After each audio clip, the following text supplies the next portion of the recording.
Hi guys, Jeff Hawkins here. Before we get into Shake Them Ropes, a warning about audio. We recorded this on Zoom, and I did not realize that my Zoom account was not picking up my microphone. It was picking up my internal mic on my laptop. So the audio is not what you're used to, but it's still a fun show. It's Rob McCarron and I doing the post show for night one. Chris Novembrino unable to make it tonight, but he'll be here with me tomorrow. So enjoy. This podcast is a member of the Voices of Wrestling Podcasting Network. Visit voicesofwrestling.com to hear the rest of our great podcasts, as well as show reviews, columns, opinions, and updates across the world of wrestling. Rob McCarron. He is sounding off, drunk, in the middle of the road in a snowstorm, wherever he is. Jeff Hawkins. They give him a big middle finger! You're listening to Shake Them Ropes with Rob McCarron and Jeff Hawkins. I honestly would have rather gotten a DUI tonight. Wow.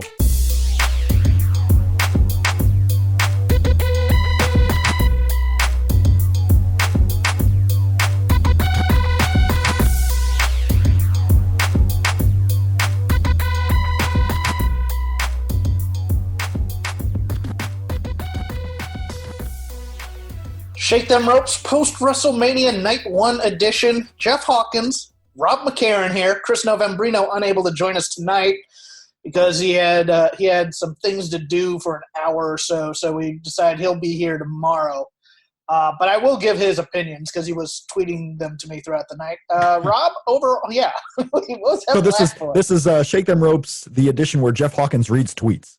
Yeah, no, I'm not going to read tweets. I'm Okay. just gonna. It's just one of those things where it's very weird because I wanted him on. I wanted him on here because he really didn't like this show. He liked the Daniel Bryan match. How dare he? Said he? the other matches in the Performance Center felt like Raw for the most part. Okay, all right. And then he just couldn't take the preposterousness of the Undertaker Boneyard match. For some reason, it was beyond the pale for him. Oh, well, I mean, this guy sounds like a hoot. No, it's a valid opinion, I think.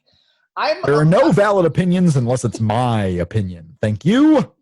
Even yours, I will judge very harshly. I'm about 50-50 on the whole show. I kind of liked a lot of it. I really All did. right. I Okay. did. What was your thought? Oh, I mean, this show, what I can rate it on is a scale of, was it better than it had any right to be? Yeah. And I think so. Yes. And any right for me to judge it anyway. We went through the whole spiel last week on this show about, if they could have done some things differently or if they could have tried and experimented differently. You don't have to go too crazy with the experiments on WrestleMania, but they did that with the main event. I mean, they used the fact that, okay, this isn't going to be in an arena, so we might as well do something cool for The Undertaker. Braun Strowman was exactly what we thought he was, and that was going to be the world champion. This show overall was big hyped, and we'll get to it. I did miss a couple of matches in the middle of the show due to family obligations, which are very important right now. So you won't get my thoughts necessarily. But overall on this show, I thought it was a pretty fun couple of hours, and it was just that. It was only 3 hours long, 3 hours and 10 minutes or whatever it was. It was a very quick watch. Are you going to go back and watch anything over again? I mean, maybe the Undertaker Styles main event, maybe Strowman Goldberg just for what it was, maybe some of the big spots. There's some rewatchability on this show. There's some importance on this show. I thought it was a good night, and it's got me a little excited for tomorrow night. Doesn't hurt that the match of the weekend that I've been looking forward to most is the main event of tomorrow's show. But yeah, overall, I would give this a thumbs up presentation. And let's be real here, Jeff. This very easily couldn't have been produced tonight. We may not have had anything to watch this weekend. So on that scale, it's a huge thumbs up because, hey, we got something that was new. We have something to discuss. We had something to watch. When everything else is shutting down, we got some new content tonight, and that's a win. I'm inclined to agree with you on that. The only thing that really turned me off and insulted me was Stephanie's intro. Because I'm over, and Chris and I have talked about this before. I'm over hey, just forget about what's happening in the world and enjoy yourself. And I'm like, I'm not at that point. I'm sorry. I understand what you're trying to do. It's and this isn't this is not the type of event that we're just trying to get away from it. Like, we have to live differently because of this. This isn't something we're just trying to forget and we're trying to get back to normal. No, we're trying to stay in the new normal for at least a time period here to where we can get back to the other normal. I get what you mean on that. But at the same time, like, I thought it was a short little thing. Like, hey, here's some stuff to, for those in a position to enjoy yourself for a few hours, this is what we give you. And I think for the most part, tonight's theme was this was going to be the work rate stunt type show. I think tomorrow's going to be very, very melodramatic. It's going to be very melodramatic between the Otis story and the Lesnar-Drew story, and really wanted to pump up Drew as this big thing that overcame all the odds. And what's another match that's on there tomorrow? Well, Ripley and Charlotte. Yeah. Tomorrow is a very interesting show, a very different show. I thought you were right that today was going to be the work rate show, just looking at the matches we had on here with Sami Zayn and Daniel Bryan, with the ladder match, with Owens and Rollins. I thought this would be the work rate show. We didn't necessarily get all of that, and there's going to be some good matches in-ring wise. I mean, the main event, Brock Lesnar and Drew McIntyre, to be honest, unless they go the quick route, which I don't know if I expect with those two.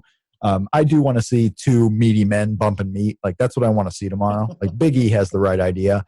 But yeah, there's going to be a lot of pomp and circumstance tomorrow. I mean, Edge and Randy Orton, the last man standing. You do have the Otis and Dolph with Mandy and Tucker and Sonya Deville. You have the Firefly Funhouse match. You're going to have some wackiness, if you will.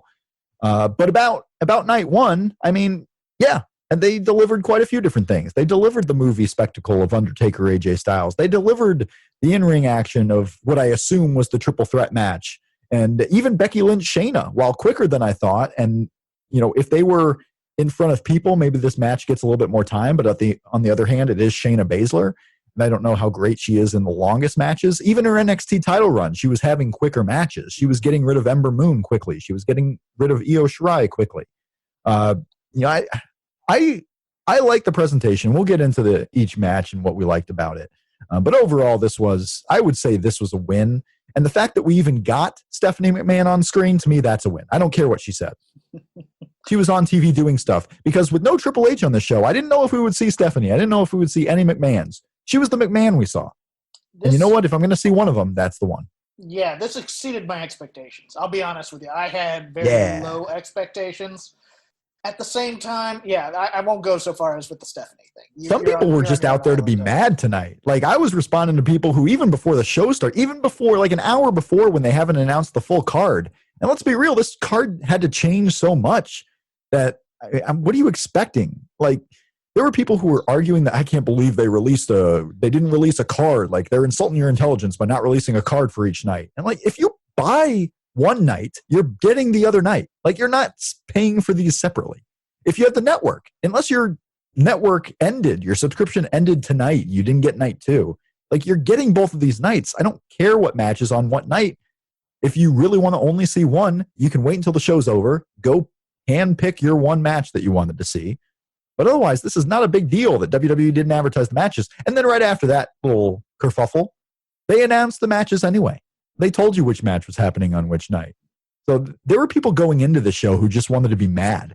And people are, talking about Cesaro, Drew Gulak being the disappointment, even though it's a pre-show match. Never have like preconceived notions going into a pre-show match, guys. It's just something there to get the announcers a little break. Like, let's relax a little bit.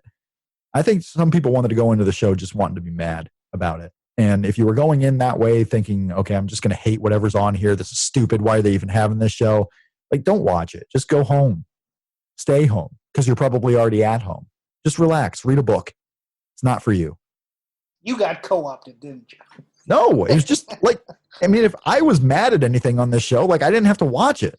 Right. I mean, it's WrestleMania in name only. Otherwise, it's a network special with no crowd where, there's some important stuff that happened on here, but this important stuff that happens, and it sucks because Drew McIntyre is probably going to win the title tomorrow, and it's not going to mean anything because none of this means anything until they're in front of crowds again. And that's not going to be for another 4 months at the earliest. And it could not be until 2021.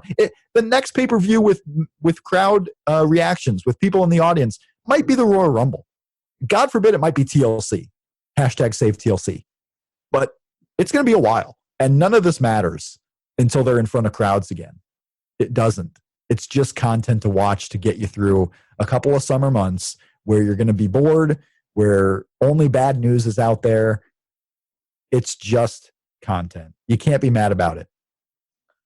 We had an interesting choice of commentary teams tonight. Of course, representing Raw was Byron Saxton and Tom Phillips, the usual, but filling in on the SmackDown side with Michael Cole, his former partner, John Bradshaw Layfield. How did you feel how JBL did tonight? JBL was fine. What I heard of the commentary throughout the show was perfectly fine. You know, with him not having to worry about crowds, with him not, having to be super heel bad guy the whole time. I thought it was perfectly fine. He probably would have been just as good, if not better, than what Corey Graves would have been. I don't know the story, but something's up with Corey Graves because I don't think he's been on any of these empty arena shows, has he? Like, he hasn't been on Raw, he hasn't been on SmackDown. So maybe he just couldn't get there or didn't want to go. Maybe he wanted to stay away, or they just didn't need him. But I was perfectly fine with JBL. You had to have someone in that seat, and I'm kind of glad they had one consistent voice instead of just, bringing in a new person for every SmackDown match. Yeah, I would have liked, man, if they could have gotten Heyman, I would have loved that, I think. But, this is as best as he could do. JBL has his JBL-isms. He loves going into old football coaches and, Yeah, he did. I mean, he did that. Maggle and all that other stuff. But, Sure. It's as good as you can do on short notice. I really, you brought up something I hadn't even noticed. I hadn't even noticed that Corey Graves hadn't been on any of these. He hadn't been on the SmackDowns. He was on the pre-show. Right, which was taped not in the Performance Center, I have to imagine. I have to imagine it was at their TV studios in Stamford. But right, which is weird because I think both Corey and Carmella live in Florida, don't they? No, I think it's Nashville, I want to say. Oh, okay. Well, that might be it too. Yeah, I don't think they're in Florida. Yeah, I don't know why he wasn't there. I'm not really worried about it too much. Some people probably didn't go because they didn't feel comfortable. Maybe he's the guy who didn't feel comfortable. Maybe health-wise he didn't need to be there. Maybe they just didn't need him, and they needed him more in the TV studio for other things. Because they did have the ESPN stuff where they're doing the ESPN stand-ups for WrestleMania. They aired at WrestleMania during the day today on ESPN. Okay. Yeah, the last one that they were scheduled to show. Or no, sorry, tomorrow afternoon will be the third one that they were showing. So tomorrow afternoon before the WrestleMania Night 2 starts, you'll see WrestleMania 35. So last year's Mania on ESPN. And I know he's been doing work for that. He's been doing the stand-ups to introduce and get out of breaks on the ESPN show. So maybe they just wanted him to do other things, and he couldn't be flying back and forth. I don't know. So I was fine with JBL. It was perfectly acceptable. I didn't see any issues really with the commentary tonight. It was one aspect of the show that was pretty good, I thought. Of interest, just a little bit of news before we get into the card. Breaking news or just news? This is old news. Old news. That's the best kind of news on this show. I like news that we already know. Yeah, well, there was supposedly a conference call scheduled for today between our president, the commissioners of the NBA, WNBA, Major League Baseball, NFL, NHL, PGA Tour, UFC, WWE, NASCAR, and MLS. Yeah, I need MLS back. Ugh. I don't know. I think it's just, hey, are you guys? I don't know. I don't know if Vince will push getting these events up and running because I think he can say, hey, we have this performance center. We can still generate content. I think it'll be fairly quiet. Dana White, on the other hand, Dana White is a friggin' animal right now in terms of not a man, just wanting to get his fights going and bring in the cash. And sure. Yeah, why not? I think everybody else, I think the WNBA was it was a nice bone to throw. Well, no, it's events that run major arenas. I'm sure he's going to have calls with concert promoters and all the others, right, and everything. But no, this is groups of people that run arena shows. That's what this call is about today. Yeah, we'll see if that goes anywhere. I don't think it will. I mean, the reports out of that call are that he's saying, yeah, NFL can start on time. We're going to have arena events running, in August, September. It's going to be fine. We can have groups and big gatherings. And like, there's two different sides to that. If he actually believes that, he's a stupid person because it's not going to happen and people aren't going to go, and you shouldn't have people go because there's your second wave. If you're hoping the first wave is over by then, there's your second wave when you put 50,000 people in an arena where just a few of them touching rails and touching ticket counters and touching everything that's in there. And the public transit to get back and forth. Right. And all those other things. Yeah. So if the one side is he believes that, he's a stupid person.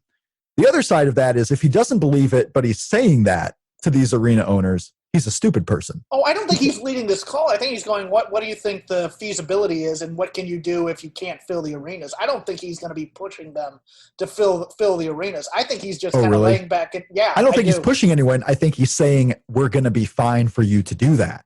Oh, okay. And that's not the case, okay? It's not going to happen. And if the arenas decide to do it anyway, well, guess what? They just apparently have the president's backing because the president wants everything to get back to normal. Well, this is a time game. This is the long game. Hold on, because I think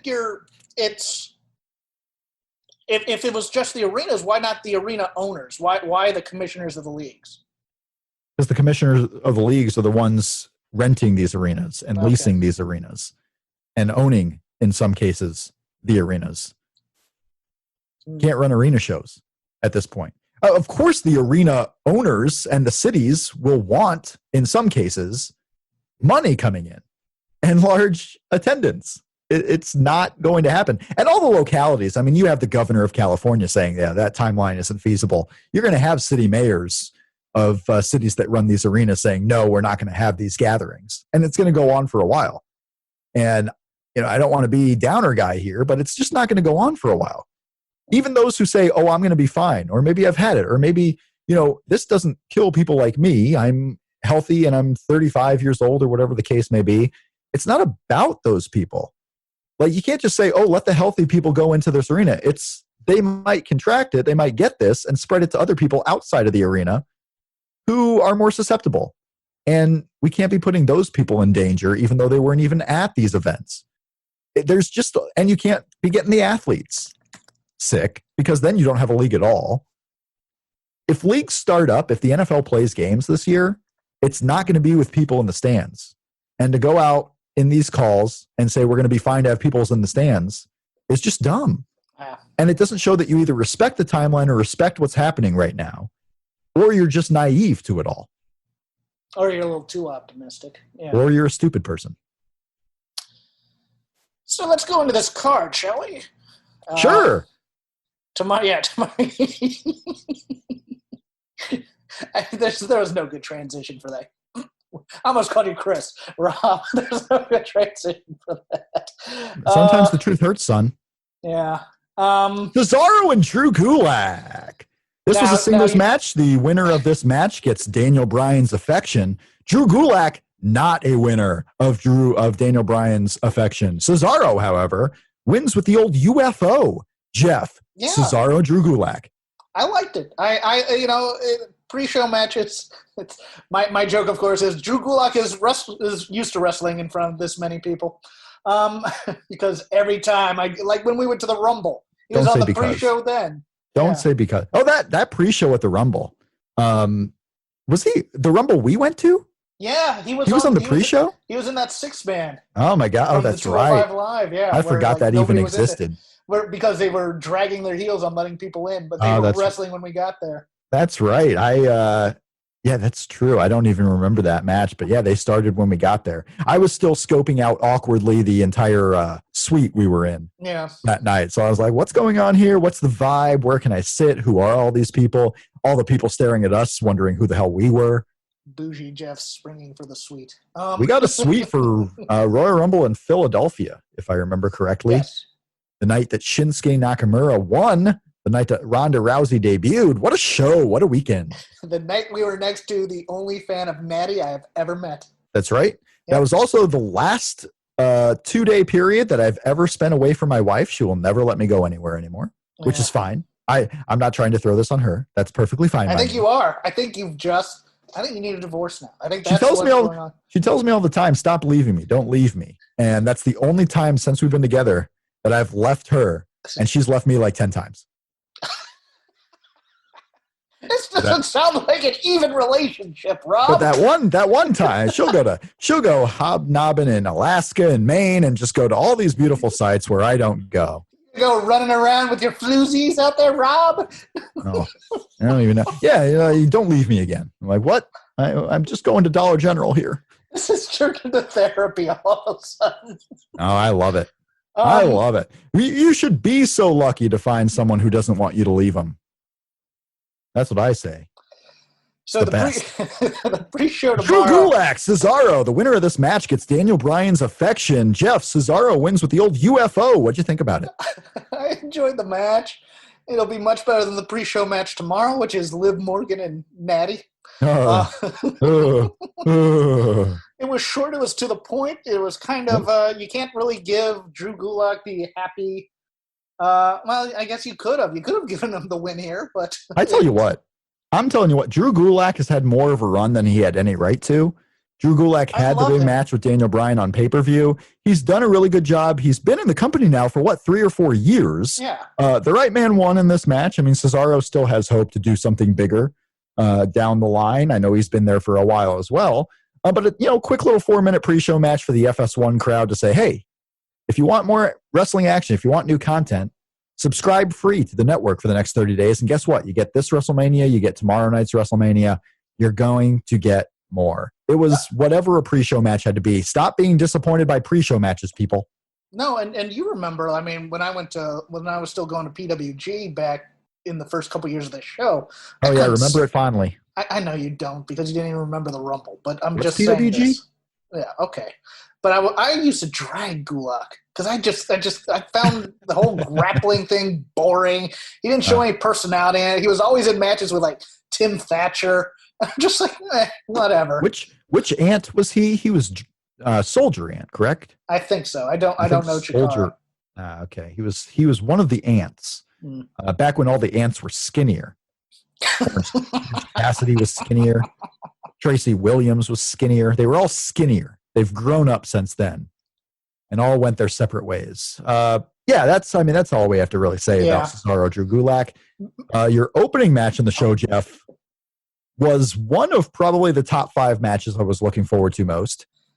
I will tell you, not even worrying about the match itself, Asuka and Kairi Sane have been so on point for empty. It's like they're the only ones who understand how you can be different in empty arena shows. Asuka's fantastic.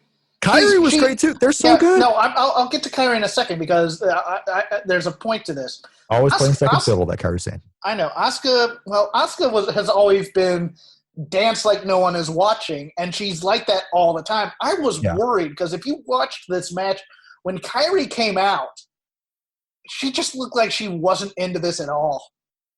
I don't know if you noticed that or not. You probably didn't, but I did. It looked like she sullenly threw the umbrella down.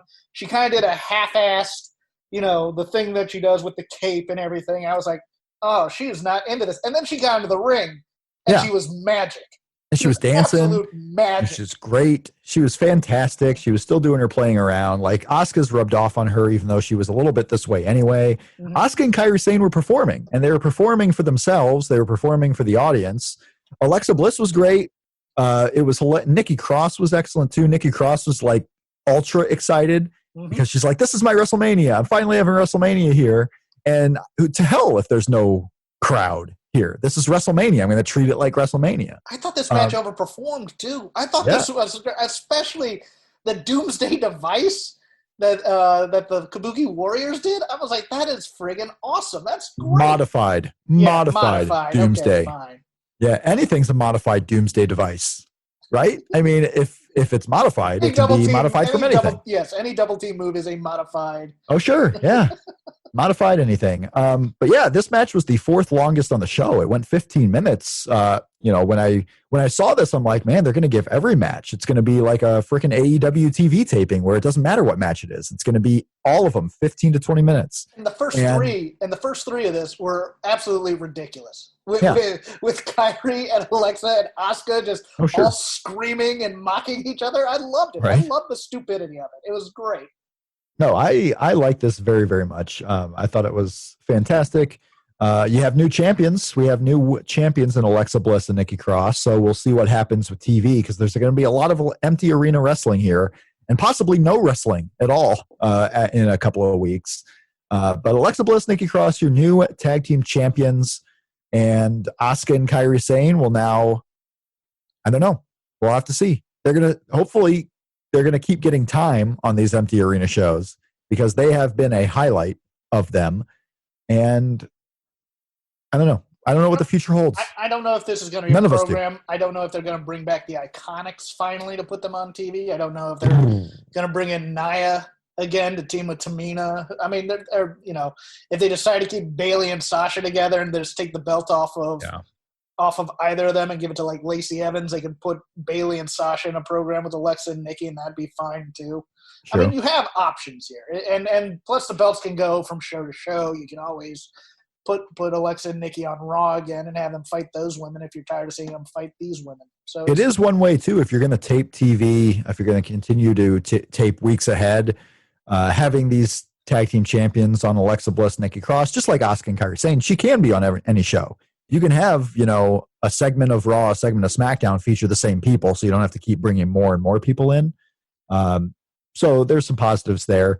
But right now, and this goes for any of the title changes, it's going to be a holding pattern until they start going back onto TV. I don't know if I see any new title changes happening of the important belts, right. Although I say that and I can easily actually see where they just keep changing titles, but no one's going to remember. No one's going to I don't think anyone's going to remember this period with the empty arena shows because there's so little of actual action happening except for the WrestleMania itself that I don't know if you're going to look back and say, oh, you remember those 4 months where there were no fans in arenas and all the crazy stuff that happened? No, I'm not going to remember any of that. I'm not going to want to remember any of that. So we'll see what they go with Alexa Bliss and Nikki Cross, but I am glad that they're continuing to get TV time. We'll see what happens with Asuka and Kairi Sane, but Alexa and Nikki have been one of the highlights too on the empty arena shows. Agreed. We have Elias and King Corbin. King Corbin did the deal, right, where he threw Elias off of like scaffolding or whatever it was, and Elias fell 15. The crow's nest. The crow's nest, sure. Elias fell 15 feet to his death. He is the new Undertaker. He is the new Dead Man, stealing that gimmick away from Mark Calloway. Elias comes back, gets the victory, but there was a time there where I thought this angle was actually going to give King Corbin a new opponent. Like I really expected Jeff Hardy or someone to show up and be the new opponent, and that was going to be like your WrestleMania surprise, blah, blah, blah. But no, Elias comes in. The match goes 9 minutes, which was 8 minutes and 50 seconds too long, and we had a winner in Elias. I was with you on a new opponent, but I swore it was going to be Gronk. I thought Gronk was going to get a pin here, and it'll be that moment that they could play on your ESPNs and your Fox Sports ones and all those other things. Absolutely. Yeah, this is textbook WWE. Two big guys kind of lumbering around and doing stuff. Is Gronk going to win the 24/7 title? Is that why they put it on Truth? Like, is he going to win it from Truth this weekend? I think so. He's got to do something, right? And he'll probably lose it to Mojo. Or just give it to Mojo. Like, whatever. Like, here you go, Mr. Raleigh. That's a belt. Like, I really wonder, like, during all this time, why they aren't doing more with that. Like, I know they did the deal where are they doing a ton of stuff with it? It's trash, Rob. They're not. I'm just saying for content wise. I know they did the deal with Riddick Moss, where like he was just jogging outside, like in Florida, and R-Truth came and won it from him in the car, but. Yeah, but that's what they do. It's for their social media stuff. That's what the belt is for. It's the social media belt. Yeah. But that's not what it started for. Like it started to give more unpredictability on TV and let you do some of that on TV. I don't know. Yeah, maybe they will. It started because the USA Network suggested it. I mean, we're 4 months away from the football season started. Like you could easily just have Gronk show up every Sunday on Fox NFL Sunday with a title around his waist and keep having dudes run in while he's on TV. And always Gronk is besting him. I mean, why not have some synergy there with the NFL? They would love that synergy, more than what they already have. Ooh. Yeah, they did that already with the college football kickoff. They did it with college football, yeah, because NFL is going to be a little bit tougher. But I'm saying have that with Gronk and the NFL Sunday show and get the rub a little bit. But that's a long time away. I think the NFL will brush at that because they're already having of course they would. They're already having problems having Joe Buck read his reads. If you've ever heard one of his live reads, so the WWE presents SmackDown. Yeah, I mean, you wish the Fox partnership guys could take it more seriously. Kenny Albert does a pretty good job taking it seriously. But I don't even know if it's Kenny Albert or the other guy I'm thinking Gus of. Johnson does a pretty good job on his reads. Yeah, there's another guy. Who is Rob it? Harlan, Kevin Harlan is the one I was thinking of. Harlan's the best. Yeah, Kevin Harlan's the best. Harlan's on CBS, isn't he? Kevin Harlan? Yeah. For NFL, I think he's on Fox, actually. No, I think he's on CBS. I think he's on Monday Night Football, the radio. Kevin Harlan, Fox. NFL, let's see. He might be on CBS. Okay. Is he on? He's on NBA on TNT. That's where I'm talking about. So Kevin Harlan. Yeah. Kevin Harlan's reads for AEW. Yes. Are what are excellent. Yeah. Yeah, but I mean, that's what I wish they would do that more with the Fox guys. Like, take it seriously. The AEW reads, when they were being read on NBA by any of the guys, even Marv Albert, were always so good. Mm-hmm. They're pros. And Joe Buck they are Joe pros. Buck Kevin Harlan is a baseball guy. NFL. Baseball guys aren't pros. Okay. If you're going to do this, I'm going to try and trigger you while we're doing it. All right. All righty. Anywho, what else? What else we got? Where were we at here? Becky Lynch defeated Shayna Baszler. Oh, my gosh. Raw Women's title. You know what was funny is her coming in on the semi in the pitch dark. When I think it's 7:45, it wouldn't be pitch dark there. Just a little continuity there, but that's a small thing. No big deal. Yeah, Becky Lynch gets the win. This is a match where I thought it actually would have gone over really well if it were in front of the big crowd because it was pretty quick. There weren't moments. There weren't a lot of long, slow moments that in front of a crowd would have died. I thought the finish was a little quick. Like she sunk her in. And then Becky did the reversal where you roll behind and do the pin. Like, I think there should have been more of her sinking in and Becky trying to escape before just going into the roll. But in front of a crowd, this match would have been much, much better than what it looked like in front of no arena. Although it was still fine. There's nothing terrible on the show at all. Not a single thing that was bad on the show. Becky Lynch and Shayna Baszler might have been the most polarizing thing on the show, though. I think if they had been in front of a crowd, they would have done a few more spots where Becky's struggling to get out of the clutch, and please don't tap. And then that would have made this ending a little bit better. The problem with this ending is twofold. Number one, I think they're going to try and tell the story like they're telling with Ronda, that she had her shoulder up, and she didn't. I don't think they're going to tell that story at all because she was nowhere near. And they didn't really mention that on commentary unless I missed it. Like nothing was even questioning. No, but it was the way that Shayna basically said I had my shoulder up. That makes me think maybe they do that. I don't necessarily see that, but what do you think about this? Is now I think the second time that she's lost a match that exact way. Third. It's third or fourth at least, because I know she lost to Ember Moon. I believe she lost it that way. I believe she lost the finals of the Mae Young Classic, I think, one year. Maybe. This way. Yeah. And then this. Okay. So, yeah, it's not every time she's lost, but the time she's lost, it's been like this. And it's just. Unless that's going to be a thing that they bring up and maybe, hey, I need a new finishing move, or maybe I'm not exactly who I thought I was in submissions. Like, if they make that part of the story, great, and they can have this footage of her losing matches this way. Otherwise, it's just lazy. Hey, I'm going to put you in my finish so I look strong, and you're going to get the fluke win every single time. Yeah, this is the only way she's lost to, other than the other than the Rhea Ripley win on NXT, where she got basically side slammed off the middle rope.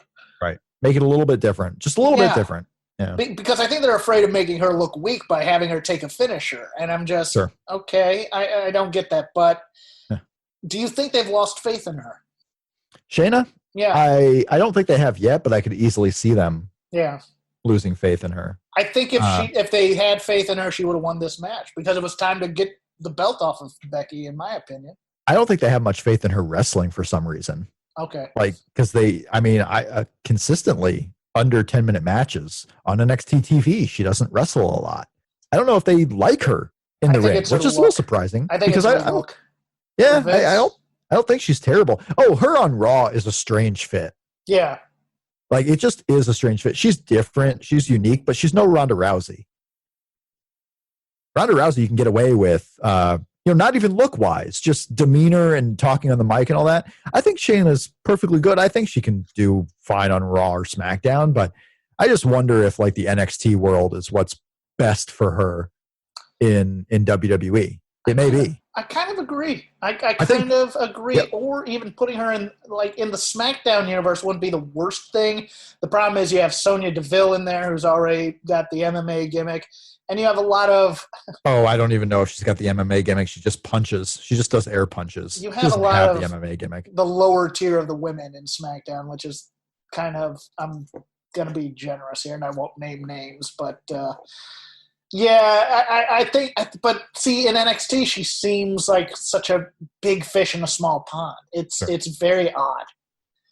Because I can see them switching up. Because Rhea Ripley, to me, I think would be perfectly fine on a Raw, and she could be huge. I'm gonna be interested in this match tomorrow because I think Rhea Ripley's good, but she's not able to go a long time just yet. I don't know how it's going to work because I see Charlotte winning the title tomorrow, but then like just move Rhea Ripley on and put her on Raw. But like, how do you explain it? Does it even matter if you explain it that way? Like Raw, if Charlotte Flair's the NXT champion, we had to trade her and we're trading her for Rhea Ripley. Okay, whatever. I mean, do something. But yeah, that's going to be one of those matches where I actually care about the result because there were a few on this show where I actually cared about the result. The next match wasn't necessarily one of them. Sami Zayn and Daniel Bryan didn't so much care for the result, but wanted to see the match itself. It was not a match you might expect with Sami Zayn versus Daniel Bryan, but it was kind of the match of the story that's been played with Sami Zayn here, where he doesn't want to get in the ring. He doesn't want to fight. He's hiding behind Cesaro and Shinsuke Nakamura. He played it like he was an 80s manager who the babyface somehow got in the ring, and he's just begging for his life. Yeah. I think you nailed that. That was actually my thought. It's still very weird to me to watch Sami Zayn work heel. It really is. I think he's such a natural underdog babyface, and that's why they put him in this position to make him basically a flake so that he has no heel credibility, which is very weird, especially if you're going to beat Daniel Bryan this clean. But super clean kind of out of nowhere, too. Yeah. Like, this match had an abrupt ending. It was 6 minutes or so of Sami Zayn begging for his life and Daniel Bryan having the upper hand. And then Sami Zayn was kind of doing some fighting back. And then 3 minutes of chopping the hell out of each other. Right. And then we got the chopping as part of that 2-minute stretch. And then all of a sudden the finish and Sami Zayn gets the victory. So what help is Drew Gulak? I wonder if we see a breakup between Daniel Bryan and Drew Gulak because, hell, I lost the Intercontinental title match. What help are you? Does Sami Zayn move on from here, or Sami Zayn and Daniel Bryan, are they going to be intertwined here for the next couple of weeks on the TV they've already taped? Actually, I think it might strengthen the Gulak-Bryan story. Okay. Because if you remember, there's that moment where Gulak goes to attack and throw in Sami Zayn, and Daniel Bryan goes, "No, let him go, let him in." Okay. When Gulak was going to interfere on his behalf. So it might just be this is one of the mistakes Daniel Bryan's making, and Gulak can help shore it up type of thing. Sure. It's just interesting that you had in the Artist Collective, or this group here, they beat everyone. They beat Drew Gulak and they beat Daniel Bryan. They were undefeated on WrestleMania night. So obviously they're here to stay and they're a strong unit. But where the Intercontinental title goes from here, I just don't know if we're going to keep seeing Zayn and his group against Daniel Bryan and Drew Gulak. Maybe Daniel Bryan moves on. But what's next for Sami Zayn? Because he is really this guy who doesn't want to fight, doesn't want to be a part of this. So what he's going to do next is interesting, I would say. And is he going to wrestle real matches? Because this was not a Sami Zayn match. So is he going to get back to wrestling Sami Zayn matches, or is this his new normal? This is his new normal, I think. I think he's going to be the champion whose flunkies beat up the guy, and then they throw him in, and he gets a hell of a kick and wins. It's just so – I mean, this guy hasn't had a singles match where it's like a Sami Zayn match for 2 years. Yeah. It's been 2 years now. What's going on with it? And maybe he's just not recovered. Maybe he just can't work the same. Maybe they're fearful. Maybe he's fearful of an injury. But the Sami Zayn we knew 2 years ago just doesn't exist anymore right now. No, he doesn't. And the one from Dallas is non-existent. I mean, this is almost – it's funny because everybody goes, man, Nakamura got so lazy when he got to WWE. And it's like, well, he just wanted to surf and make a lot of money. Yeah, he's doing it. This is kind of Sami Zayn. I'm not saying Sami Zayn's lazy because I won't, but this is him taking it easy a bit and just kind of doing the entertainment portion versus the hard-working indie guy thing. It is both of those guys' careers have been wacky since that match in TakeOver Dallas. Yeah. There's a lot of, people just aren't the same. People aren't the same anymore. We had John Morrison, Jimmy Uso, Kofi Kingston triple threat match for the tag team titles. This was the second longest match of the show, settling in at about 18 minutes. John Morrison gets the victory, so he's the Miz. They're not too mad at him. He's still the tag team champion, so hopefully he recovers and these guys will continue doing what they've been doing on SmackDown. John Moore, I didn't watch this match. I had a family event kind of happen in the middle of this thing, so I will let you kind of discuss your thoughts on it. But John Morrison is still the tag team champion. This match is worth watching for you to go back and watch. It's much better than it should have been. It would have been great with a crowd, but they beat the hell out of each other on these ladders. Morrison did a Starship Pain off of a ladder, which was one of the better ones he's ever done. When the Usos and the New Day get involved, they're going to beat the crap out of each other. There was a spot where Jimmy throws this ladder and basically Kofi eats it. He goes, how's that taste, Kofi? Yeah. Just talking the entire time. Fantastic. The ending of this thing, did you see the ending at least? No, I didn't see any bit of this match. Okay.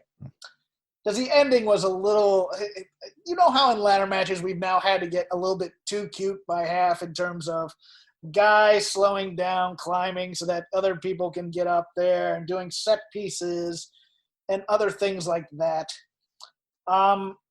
It was one of the better non-stalling type of ladder matches where guys are just kind of waiting for other people to get their thing going. But the end had all three of them with the two titles, with the hanger in their hands.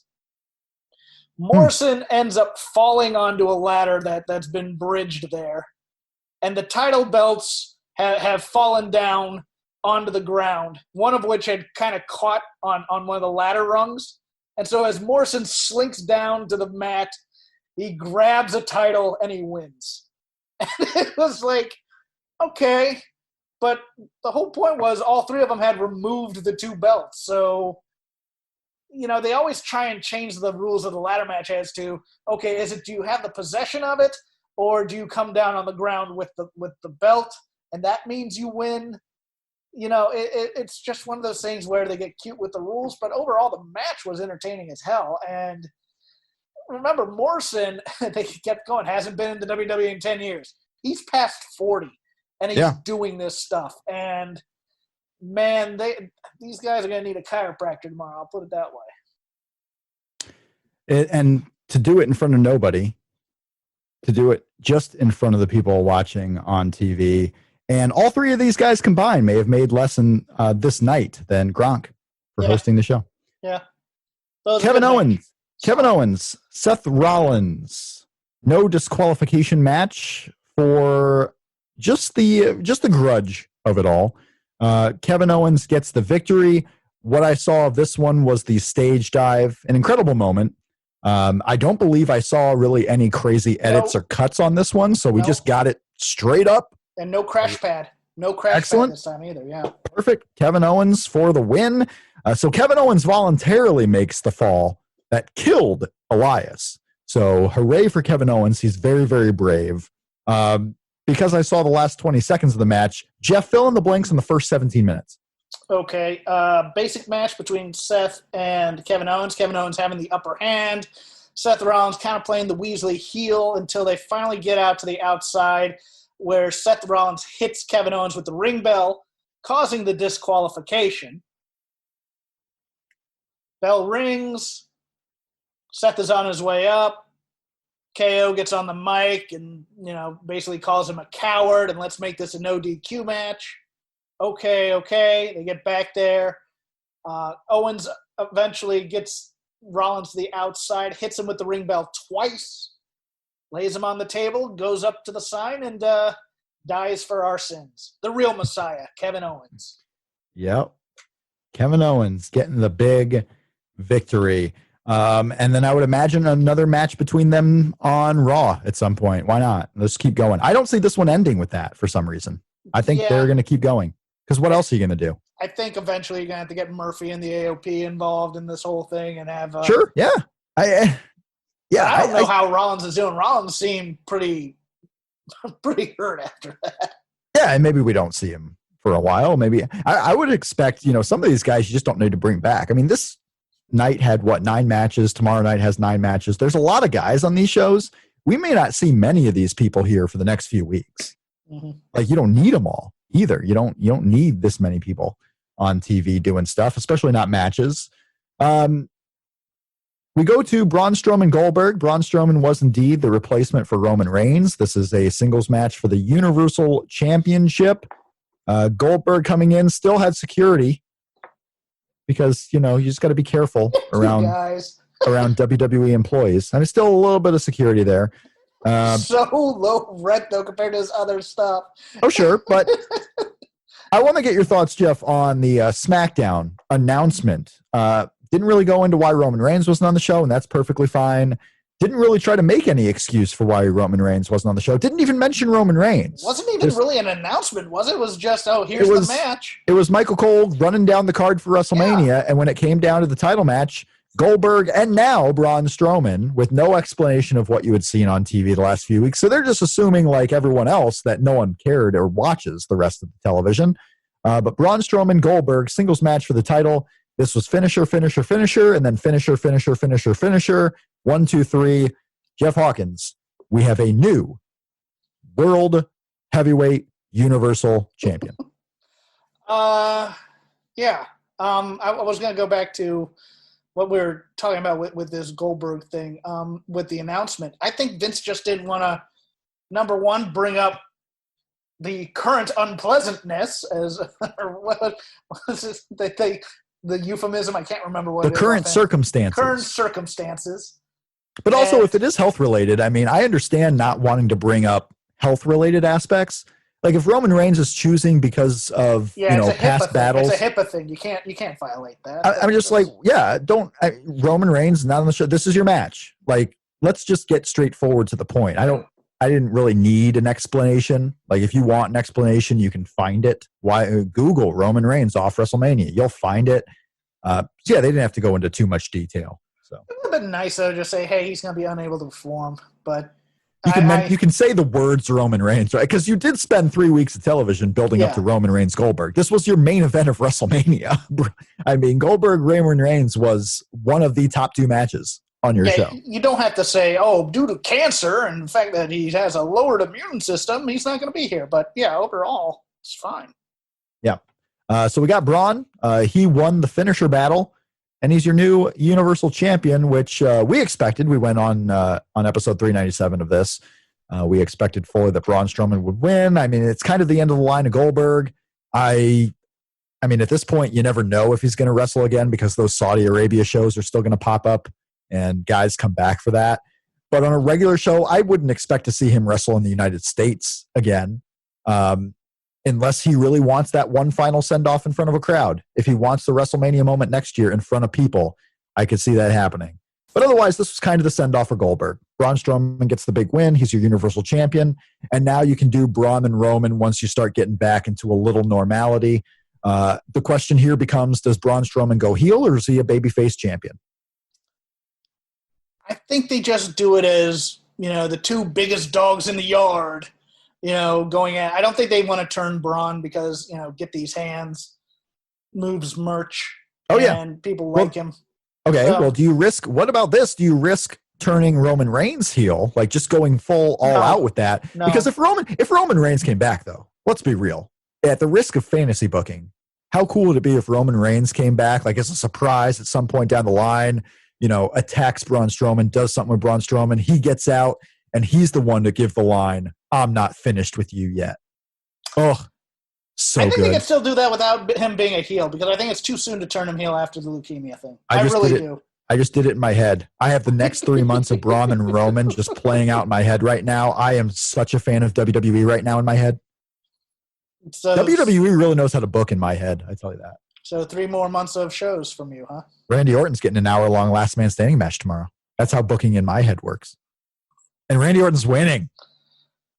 More on that later. Stay tuned for 2020, 2021 Shake Them Ropes with Rob McCarron and Chris Novembrino. If I had my way, Edge versus Randy Orton tomorrow night wouldn't end until next year's WrestleMania. If I had my way. They just keep fighting like in the background of Raws and stuff like that, and they've never. Yeah, I'll take that.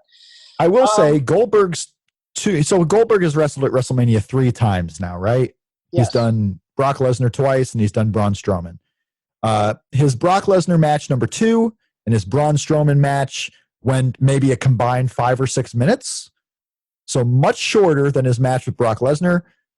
So overall, his last 2 matches have been much, much better because they didn't go forever. You're getting the full Goldberg experience, and they've both been losses.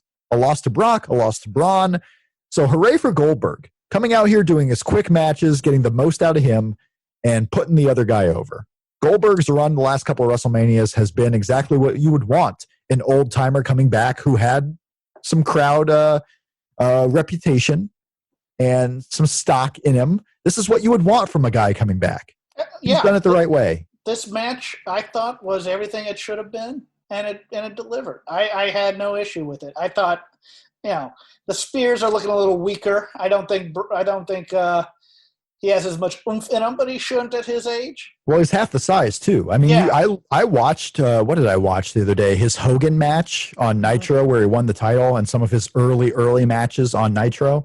And the dude was still NFL steroided up. I mean, this guy was gigantic, and he's half the size now. I mean, he's an older guy. He's half the size. He's leaner. He's probably healthier now than he was at the time. But yeah, it's a different Goldberg, but he's done super in his return. Like this most recent run where he's had the quick matches with Brock Lesnar. He had the world title match with Kevin Owens. I mean, this has been the best run he had. I mean, this blows away his WWE run the first time, for sure. And it was great on the microphone during this whole thing. But he learned how to have a personality somewhere when he was doing television. Yeah, and there were some clunky moments, like some where he was trying to be super old tough guy. Like I really like the moments where he's just a dad who had some glory in the past and wanted to see if he could still have some of that glory. And sometimes he did, sometimes he didn't. Like he found the Goldberg moment where he beat Brock the first time. He lost the Goldberg when he lost to Brock the second time. Like he lost that Goldberg moment. He just didn't have it. It's been perfect. I mean, this Goldberg run earns him, and he'll go into the Hall of Fame soon enough. But, I mean, this guy is... He's in the Hall of Fame. Oh, he's in the WWE Hall of Fame? Well, there you go. Yes. Okay, well, hooray for him. Okay? The legacy has gotten better, I think, with this return. Some guys, you'll ruin the legacy with their old timing. And if he keeps doing the Saudi Arabia shows, you're probably going to lose it. He had that clunker with Undertaker in Saudi Arabia where he almost killed Taker. So there are some times where he hasn't been great. But overall, I think this has helped his legacy and not hurt it. I agree. I think it's funny. I think this is the one guy who this empty arena stuff is actually a blessing to, because we had his great goodbye. Was it last year or 2 years ago? Undertaker was, I think, 2 years ago, because he didn't wrestle at WrestleMania last year. Yeah, so 2 years ago, I just wanted my kid to see me, had a great goodbye on television on either Raw or SmackDown, I can't remember, and it was great. It was Raw, yeah. Yeah, and this, he can just kind of, okay, I got the check. I did this company a favor. Mm-hmm. For whatever reason, they didn't want Bray Wyatt having the title going into Mania, and I was there to transition for him. Now, the big test here is, does Braun Strowman change his delivery or his demeanor as a champion to get over as a champion rather than just Braun Strowman as a belt, which has been a huge problem on the SmackDown roster. Kofi Kingston had an issue with it, and now Braun Strowman SmackDown as a whole has been a disaster since they've gone to Fox because they haven't done anything differently except bring in a star or two every once in a while, try to make Cain Velasquez a star, but they haven't done anything differently. And your main events, they don't put the main events on second. They almost treat it like Saturday night's main event when they would do the big thing first and then go.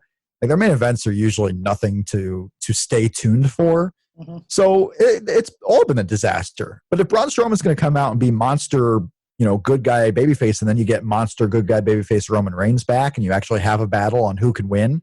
Because the thing is too, and this is why going back to their first run together, Braun and Roman, it's so important because Braun Strowman got victories over Roman. Braun can win. This isn't Roman Reigns is going to win every single match. This is not a one-sided affair. This is Randy Orton versus John Cena, where each guy would win some matches here and there. There's some stuff you can do here. Braun Strowman is a champion. I'm just interested to see if he stays as a good guy or if they're going to make him that heel monster again, like they like to do with heel monsters. But you can't really do anything with a turn until you get in front of crowds, right? I mean, because the crowd's going to decide if you're a babyface or a heel, if they want to cheer Braun Strowman. And those first couple nights back with crowds are just going to be hyped because just the crowds will be happy to have WWE back. But what happens on the second week and the third week? Are they going to boo Braun Strowman? They're going to heel on Braun Strowman. Who's his opponent? Who's he going up against? There's a lot at play here. I am interested to see what they do with Braun Strowman now as the champion and the face of the Fox Network TV show. Jeff, it is time for the main event. What a match. Maybe a controversial match. Maybe a polarizing match. They did some things differently. They went to the boneyard. They went to the gravesite. AJ Styles versus Mark the Undertaker.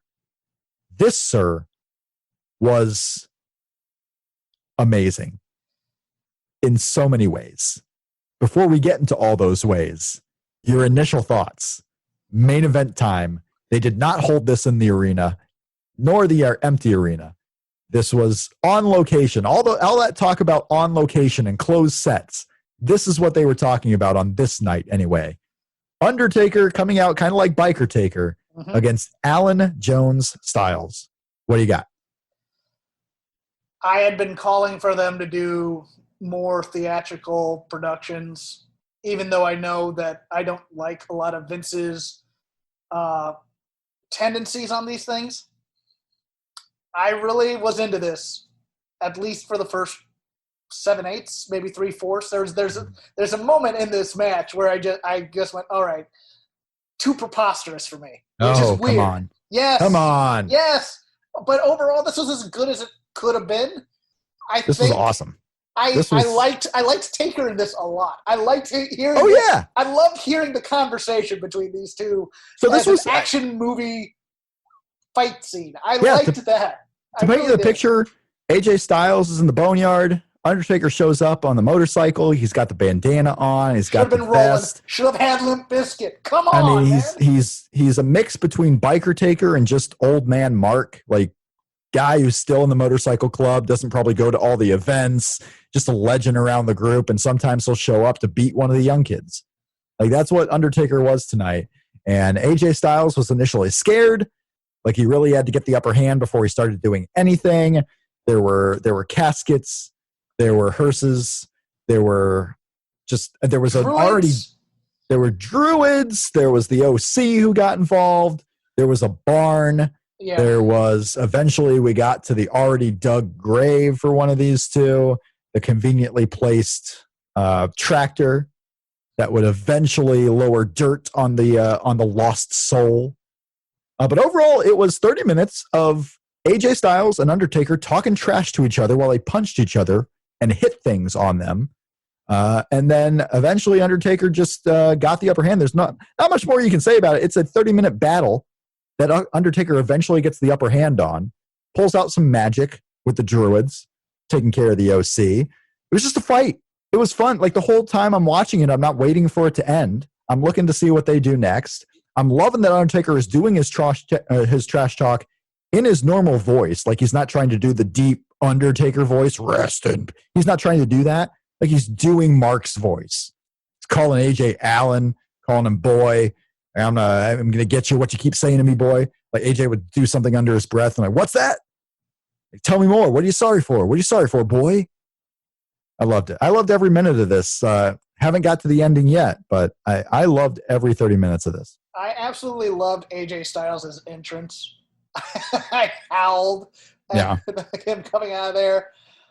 The Druids, I that was a point where I go, okay, this is going to be a little ridiculous. I'm fine with that. I want more ridiculousness. No, let me finish here. I wanted even more ridiculousness. I wanted these Druids to be either former Undertaker opponents, maybe like Mark Henry from the back. Yeah, Mark Henry bringing the mask off. Ric Flair in there. Yeah, of course. Yeah, why not? Jeff Jarrett, maybe. Yeah, or it's that group. You remember when that big group with Jarrett and Yokozuna and Tenryu during the Rumble all put Taker into that casket? I wanted that to be them. Just have all these guys, have that as a callback. But the point I couldn't get past, Rob, and I'm sorry, he's in the grave, and then a new Taker pops up behind AJ Styles. I went, look, I would have taken ninjas at any point in this match. I would have taken robots, pirates, monkeys with like crowbars. I would have taken all that. The second Undertaker. It wasn't a second Undertaker. Undertaker was in. It was him. No, Undertaker was in the grave, right? AJ Styles goes to the tractor to start lowering dirt on him. And then as he's starting the engine and doing his trash talk, no, Undertaker just appears behind him. That was stupid. He could have climbed up. Like AJ wasn't paying attention. He could have climbed up, nonchalantly gotten behind AJ Styles. He's also the dead man.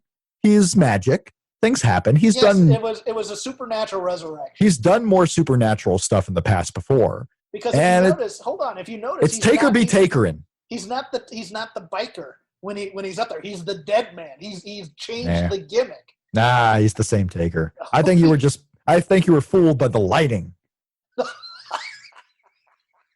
Oh, the backlight where he just jumps up. Yeah, I think you were fooled by it, Jeff. No, that was phenomenal. Undertaker shows up. They've been doing some interesting cuts. The thing about this though is, let's be real. Like, it was finally something different from the last 3 weeks of non-arena shows where everything was the same. Like, it was something different, something unique. It was a cool way to end WrestleMania. It didn't feel like it was a WrestleMania main event per se, because none of this stuff felt like WrestleMania. You're not doing anything in front of people. But of the ways you could have gone about it, this was super cool. I think they should replay it on one of the shows this week. Like, replay it on Raw, replay it on SmackDown if you want to. Fill time, let people see it. It was interesting enough. But yeah, Undertaker gets the win. Undertaker comes from behind on AJ, who's on the tractor. That's where AJ really starts begging for his life. Like, he's saying, I'm sorry. Undertaker's like, oh, I'm proud of you, son. Like, you gave me a good fight, boy. I'm proud of you. I'm not going to do anything to you. Starts to walk away. And then, boom, turns around, big boot. AJ's in the grave. Undertaker lowers the dirt. Gets the official victory, I suppose. Don't bury me. Don't bury me.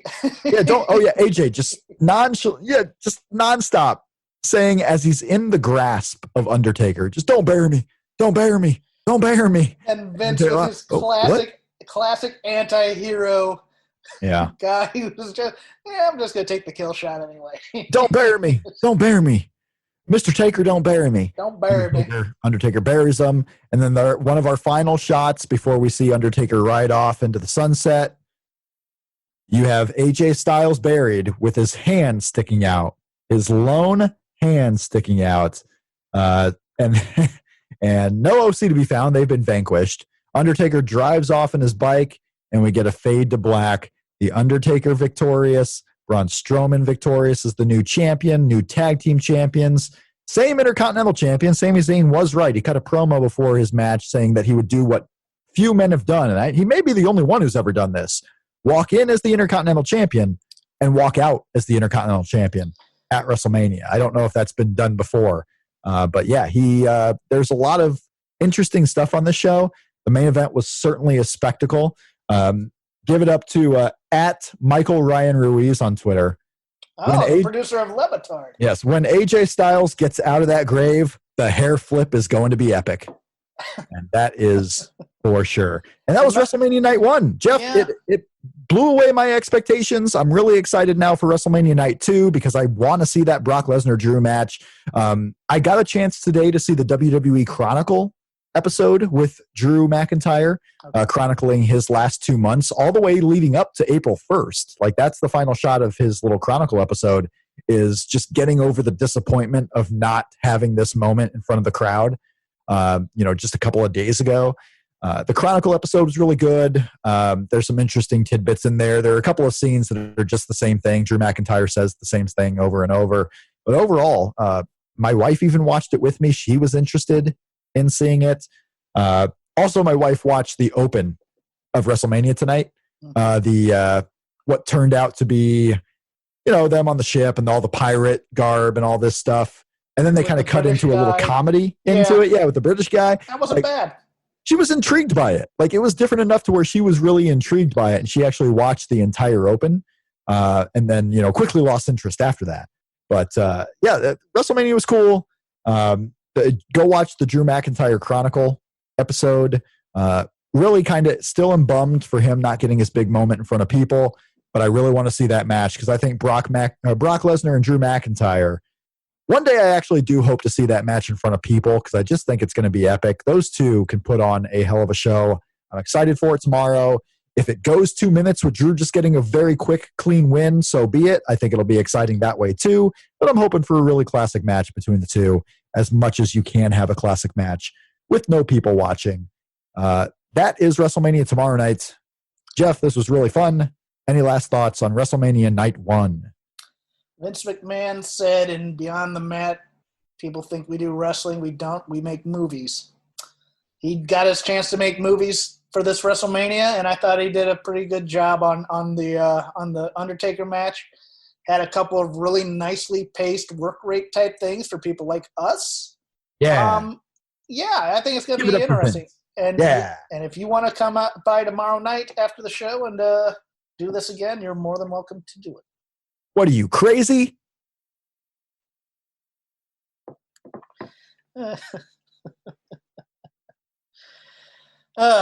Thank you, Rob. Good stuff. I got to get going here because I actually have to make a call to my brother who may or may not be in the hospital. I've been calling family members all day. Hopefully he's not in the hospital. If he's in the hospital, hopefully it's for good reasons, not bad reasons. Right. I don't know what those good reasons would be, but you do that. Thank you so much. Have a good one.